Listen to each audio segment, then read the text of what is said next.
bem-vindos a mais um episódio do Plástica Sem Medo. E hoje eu trago uma convidada especial, a doutora Eveline Silva, que é infectologista. Seja bem-vinda, Eveline. Sueli, muito obrigada pelo convite, por mais essa participação no Plástica Sem Medo.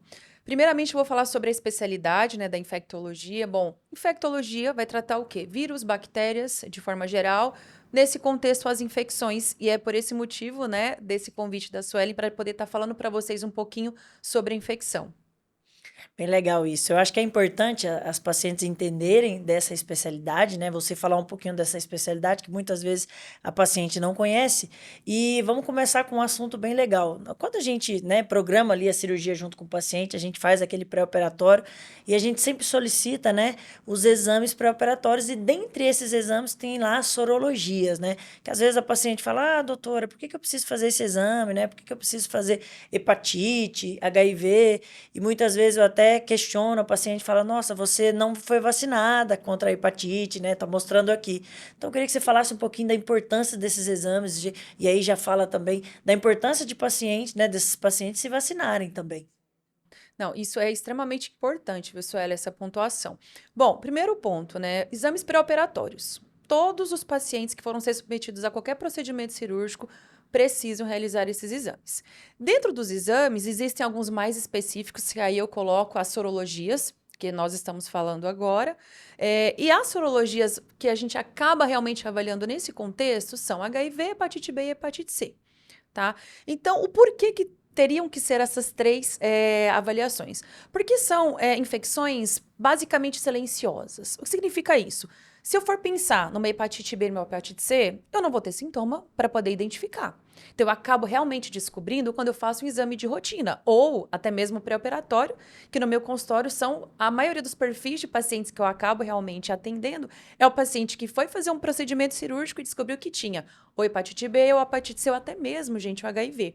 Né? E a gente também não pode deixar de falar do HIV, que é um tipo de doença também que ela vem de longo prazo, ou seja, não é agora que eu começar a ter manifestação, eu posso ter manifestação depois de mais ou menos uns 10 anos na identificação, e também, como a hepatite B e a hepatite C, eu consigo identificar em exames de rotina e até mesmo pré-operatório, né? Então, para todas essas três infecções, virais que nós temos nessa investigação, nós temos tratamento. Então, se eu for falar um pouquinho do HIV, o HIV hoje nós temos um tratamento excelente, que tem sido muito utilizado, muito bem aceito pelos pacientes, com qualidade de vida.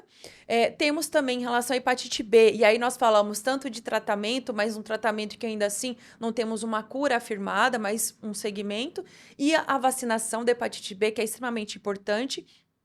Hoje, nós temos a indicação de 3 doses de hepatite B a ser realizada. Então, quem ainda não teve a oportunidade de se vacinar ou no seu cartão de vacina não consta essa indicação, é importante procurar um posto de saúde ou uma clínica de imunização particular para a realização desse exame. E quando se trata de hepatite C hoje, hepatite C é algo que, quando identifica, eu tenho tratamento e cura, mas eu não tenho vacina. Interessante, bem legal.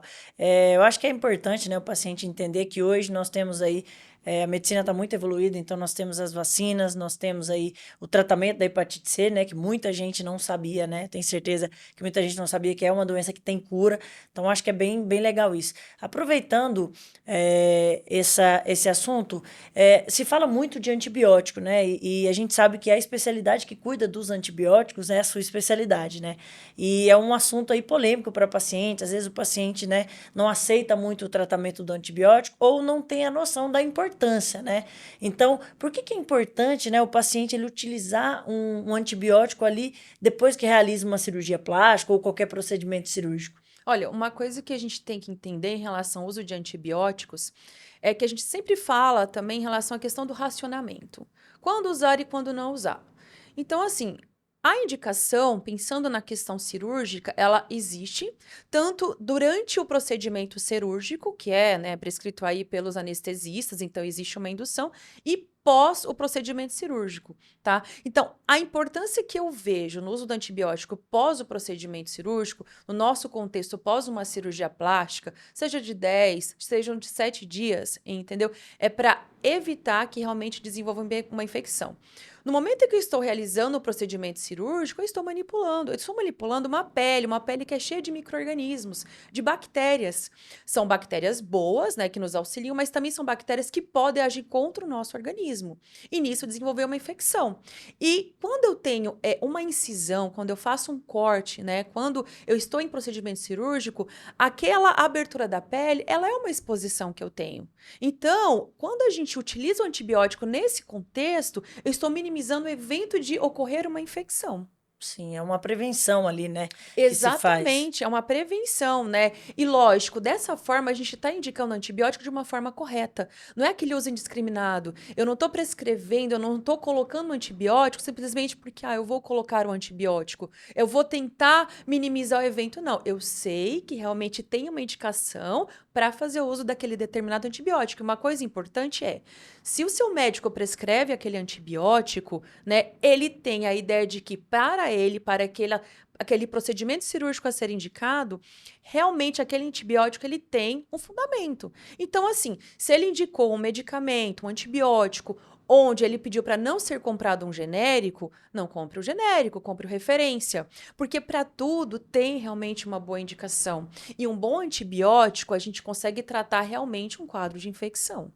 E eu acho que é importante, né, já que você citou, né, o paciente ele ter aquela confiança no seu cirurgião para que ele, né, aceite a receita, né, compre as medicações ali prescritas, né, tome as medicações ali conforme, né, nós orientamos, e aí a gente entra todo mundo assim nessa luta de prevenção, né, para que não venha a causar problemas futuros aí na cirurgia. Eu vou aproveitar esse assunto de cortes, né, e antibióticos, porque as pacientes muitas vezes têm muito medo, né? Quando infelizmente alguns pontos abrem, né? Então fica ali com aquele ponto aberto, com aquela ferida ali exposta. E é tão engraçado que às vezes o primeiro questionamento das pacientes é: doutora, passa um antibiótico, doutora, passa um anti-inflamatório para resolver, né? Para fechar esse ponto. E muitas vezes a gente precisa falar assim: não, a gente não vai passar antibiótico, né? A gente não vai passar um anti-inflamatório, o tratamento vai ser outro, e as pacientes ficam em pânico, né? Então, explica um pouquinho, porque muitas vezes a gente acaba não utilizando aí os antibióticos. Suelen, isso é muito comum. Eu recebo muito no consultório, às vezes, o paciente em desespero, porque aquela cirurgia que foi feita, tão realizada, tão esperada, os pontos começaram a abrir, tá saindo uma secreçãozinha que não é pus, então é algo extremamente importante para a gente entender o que é pus, o que é seroma, entendeu? Então, assim, vamos lá. Falando em relação à ferida que está aberta. Como eu já havia falado para vocês, toda ferida aberta é uma ferida em exposição. Mas fiz uma cirurgia plástica, fiz meu pré-operatório, fiz meu pós-operatório, tudo certinho, eu não vou ter realmente risco de abrir aqueles pontos. Agora, se você não seguiu a indicação do seu médico, se ele pediu para você realizar repouso, não pegar peso, utilizar a cinta e você não fez nada disso, a chance que você tem de realmente aqueles pontos abrirem é grande, né? E esses pontos abertos a gente chama de deiscência, tá? Então, uma deiscência, que fique bem claro para vocês, ela não é uma infecção e ela não tem indicação de antibiótico. Tá bom? Então, seguir a orientação médica do pós-operatório, ela é extremamente importante. Não adianta depois você voltar 30 dias e falar assim: ah, eu fiz tudo o que você pediu e abriu a ferida. Não é bem assim. Até um simples fato de você tossir, espirrar, que gera uma pressão intraabdominal, é um risco de abertura desses pontos. Mas não tem indicação nenhuma de uso de antibiótico, entendeu? Quando que eu vou pensar no uso de antibiótico dentro de uma ferida? Bom, eu tive aquela abertura daquela ferida, tá saindo pus, secreção purulenta. Aí sim, ela é uma indicação do uso do antibiótico. Lógico, tem que ser avaliado juntamente com o seu médico. Não adianta você olhar, ver que tem aquela ferida, né, que abriu aquele corte, achar que é um pus e você correr numa farmácia e falar assim: bom, eu vou lá comprar uma pomada que o farmacêutico indicou, ou eu vou pegar aquele antibiótico, porque eu consigo, às vezes, na faixa com o farmacêutico que eu conheço há muitos anos. Sim. Isso tá totalmente errado, tá bom? Agora, uma coisa que a gente tem que entender é que, assim, quando a ferida, né, quando o corte, ele tá começando a querer cicatrizar, ele forma aquela secreçãozinha, que é o que a gente chama de fibrina. A fibrina, ela é algo mais endurecido, ela pode ter e parecer um aspecto de pus, mas não é, porque o pus é aquela coisa mais mole e tem um cheirinho bem característico, tá? A fibrina não.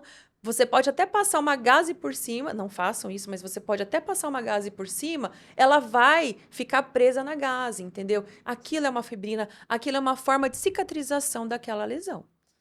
Legal, isso é bom porque passa calma para os pacientes, né? Porque muitas vezes o paciente ele vê aquele branquinho ali, já se assusta de ser uma secreção. E é o que você falou, é muito fácil hoje, infelizmente, algumas farmácias vendem sem prescrição médica, e aí o paciente faz aquela automedicação que muitas vezes, ao invés de ajudar na cicatrização, faz atrapalhar a cicatrização, Exatamente. né? Às vezes, Sueli, eu recebo pacientes com a ferida já exposta, aberta, tendo feito automedicação e a gente tendo que, às vezes, começar do zero. É. E aí é muito mais grave, né? É muito Muito mais mais grave. demorado, né? Eu Existem sempre falo. complicações, é. E às vezes eu falo para paciente, olha, espera um pouquinho, tenha um pouquinho de paciência, porque se você se automedicar, muitas vezes pode demorar mais, né? Então isso é importante. Aproveitando isso de infecção, hoje a gente utiliza muitos drenos, né, na cirurgia plástica. Então, geralmente a gente usa aí em lipoaspirações grandes, em abdominoplastia. Então, ainda tem a utilização do dreno. E o dreno é um outro, né, indicativo de medo das pacientes. Ai, doutor, eu vou ter que usar o dreno. Como é que é isso? Como é que eu cuido? E por mais que a gente oriente, né, ali no pós-operatório, né, junto com as fisioterapeutas, esteticistas, o paciente, ele parece que esquece um pouquinho do quanto é importante esse dreno e do quanto esse dreno também pode levar a risco, né? Então, eu queria que você falasse um pouquinho dessa outra exposição. É, realmente, Suelen, a questão do dreno, ela é importante porque ela auxilia muito o pós-operatório da cirurgia para a drenagem de todo aquele seroma que realmente fica acumulado, de toda a manipulação cirúrgica e toda aquela resposta de inflamação causada pela própria cirurgia. Agora, precisamos ter cuidado. Né? Como eu já falei para vocês, o dreno ele está onde? Localizado numa região da pele, um pouco mais profundamente para ajudar a tirar toda aquela secreção que tem que realmente sair. Tá? Manipulação errada do dreno, eu posso gerar problemas. Eu posso começar a ter risco de infecção, entendeu? O mau cuidado, né? A má higienização também do dreno. Higienização que eu falo assim, você não tem que lavar o dreno, gente. Nunca se lava dreno. Tá bom? Você não tem que lavar dreno, mas você tem que manter uma certa limpeza ao redor daquele dreno, de onde ele está alocado. Lógico, com todo um cuidado, entendeu? É evitar que você fique com esse dreno exposto em alguns locais. Então, assim, não vá ficar andando no mercado, saindo com aquele dreno. Não tem uma indicação para isso, porque eu tô realmente dessa forma tendo mais risco e exposição para qualquer tipo de infecção, tá bom? Se tem pets em casa, cachorros, gatos, tome muito cuidado. Tá? Evite o contato dos pets com esses drenos, porque aumenta a chance de infecção. E lógico, o pet ele não vai saber que aquele dreno não é um ossinho, que não é algo para se brincar, entendeu? Ele pode sair carregando aquele dreno, tá? E a saída desse dreno, por algum motivo, entendeu?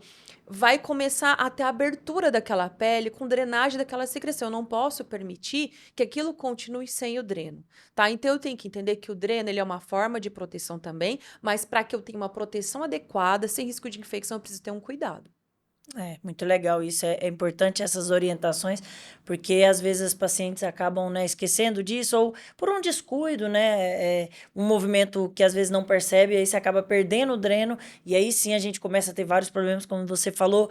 Esse seroma ele vai procurar algum lugar para sair, e aí ele vai forçar os seus pontos, e aí vão vir as deiscências, né? Que é a abertura, são as aberturas dos pontos, e aí a gente vai ter mais problema, porque vai atrasar mais a cicatrização. E qual, assim, são os principais sinais, né? E aí, falando, sim, de infecção, que essa paciente, né, apresenta uma infecção, quais são os principais sinais de que realmente aí ela tem uma infecção? Olha, jogando, né, toda essa questão para uma cirurgia, se eu fui submetido a algum corte, eu tenho os pontos. É comum que os pontos eles fiquem vermelhos. Então, eu tenho que entender que eu estou tendo um corpo estranho, que é o ponto da sutura que está ali na minha pele. Então, isso não necessariamente é uma infecção. né? Porque tem pessoas que chegam desesperadas, nossa, tá vermelho. Você olha e fala, não, olha, tá seco o ferimento, né? O corte, não tem saída de secreção nenhuma e não tem cheiro. Mas e quando eu tenho que realmente identificar? Bom, às vezes é aquele ponto que começou a babar, que a gente fala, ou seja, começou a ter uma saída de secreção que não é seroma, que não tem nada relacionado à fibrina, mas é uma secreção mais purulenta, aquela coloração do pus mesmo, que é mais amarelado, mais espesso, tem um cheiro bem ruim, então fica com mau cheiro, principalmente quando você às vezes deixa uma gaze por cima, aquela secreção ela começa a sair naquela gaze, provocando todo esse mau cheiro, tá? Eu tenho naquela região daquela ferida bastante vermelhidão e começa a ter também o quê? Inchaço, principalmente ao redor daquela região onde foi feito aquele corte. Então, são sinais que a gente consegue avaliar, né, naquele cuidado. E um outro ponto que é extremamente importante, em algumas situações pode acontecer o quê? Febre. Então, se o paciente tem uma ferida nessas condições com febre, tem que realmente procurar assistência médica de forma rápida, tá bom? Porque tem uma infecção instalada e isso precisa de antibiótico e de cuidados. Você citou aí a febre, né? Que às vezes, quando a gente realiza uma cirurgia plástica, é normal, né? O corpo ele vai ter ali aquele processo, né, de recuperação desse trauma cirúrgico e o corpo pode sim ficar um pouco mais quente, né? Mas não é febre, né? O que que seria a febre, né? Às vezes a paciente fala, ai, doutor, eu tô com febre, mas a gente sabe que, ai, você mediu essa febre, quanto que tá? Então fala um pouquinho dessa febre que às vezes, muitas vezes elas confundem com se sentir mais quente, né? Exatamente. Assim, febre nada mais é que o aumento da nossa temperatura corporal acima de um limite permitido. Então, hoje a gente considera um limite bom de temperatura em torno de 36,5, né? Para uma mulher, adulto jovem. Então, a gente pensa numa temperatura assim. Agora, a paciente começou a fazer 37, 37,5. 37,5 eu tenho entrando num quadro subfebril. 37,8 acima, eu já estou em estado de febre. Então, são esses sinais que a gente precisa entender também do nosso corpo, tá? E como que eu vou mensurar? Eu preciso de um termômetro. Não adianta simplesmente eu vou tocar na testa, vou tocar no meu pescoço. Eu acho que quando a gente fala de infecção, não existe achismo. Eu preciso realmente ter certeza do que eu estou fazendo. Então, se eu tenho algum foco de infecção, se aquela ferida eu vejo que ela está vermelha, ela está saindo secreção, ela tem um mau cheiro, tá? Eu preciso colocar um termômetro debaixo da minha axila, que é realmente o mais utilizado, e avaliar se realmente eu estou com febre ou não. Porque existe uma diferença entre eu ter a febre com o processo de infecção e apenas o processo de inflamação que está sendo gerado.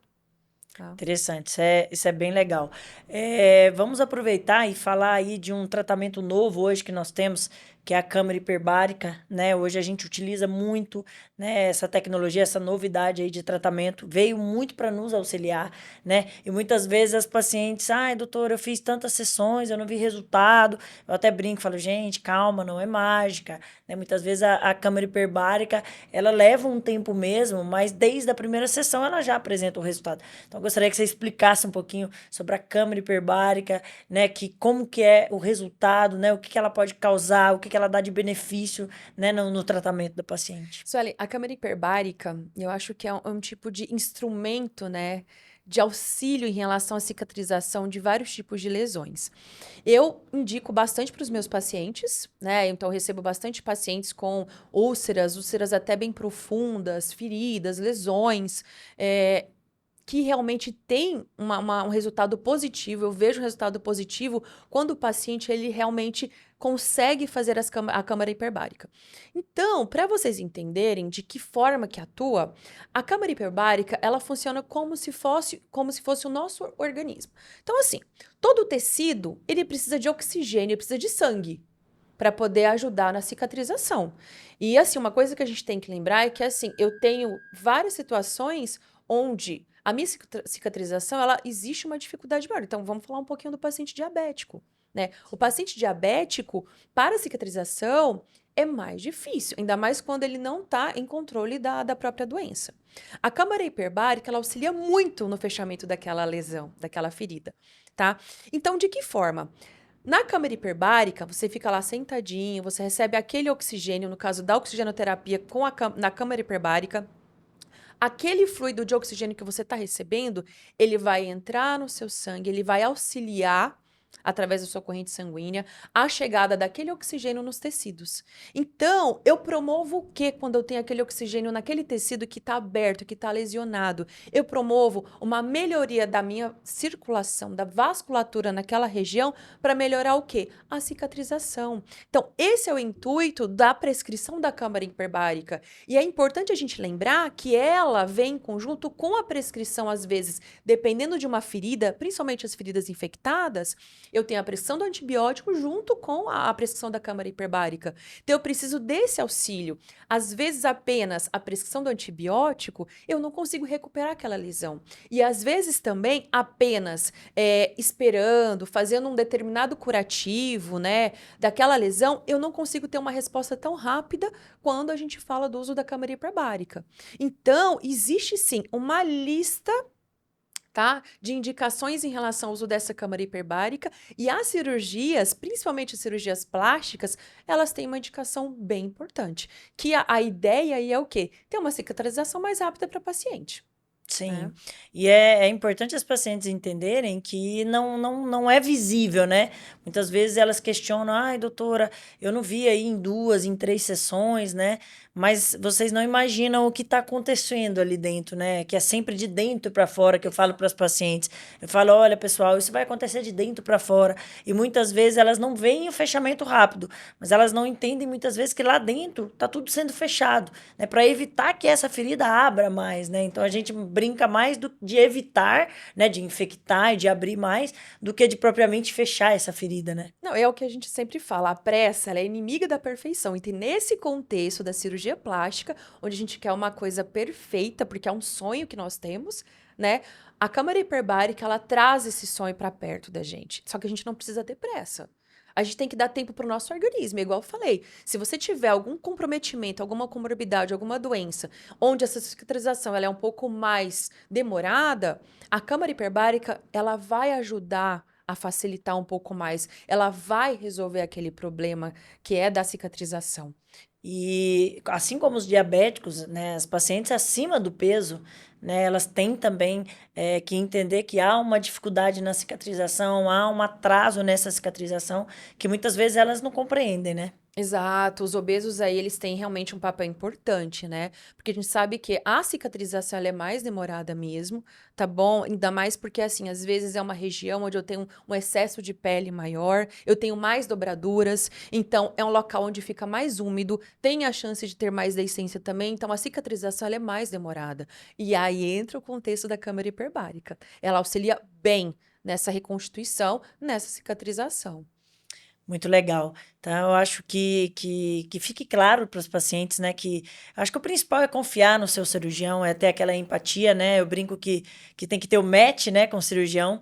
E aí, a partir do momento que você tenha, né, aquela confiança, seja a câmara hiperbárica, seja a não utilização do antibiótico ali, né, numa simples abertura de ponto, né, que a gente fala de essência, né, seja em qualquer tratamento, eu acho que o principal é você confiar no seu cirurgião, você ter aquela empatia, e aí o sonho, ele fica cada vez mais perto e o sucesso, ele fica junto da gente. Então, acho que o principal é o paciente, né, confiar no seu cirurgião, confiar no médico assistente, né, muitas vezes o infectologista, muitas vezes o cardiologista, para que tudo entre em conjunto, né? Eu brinco que vocês precisam deixar nas nossas mãos, né? E é como você falou, precisa ter um pouquinho de paciência, né? Tem paciente que cicatriza mais rápido, tem paciente que cicatriza mais devagar, tem paciente que abre ponto, outros não. Então, cada organismo é único, né? Cada organismo responde de uma forma, exatamente.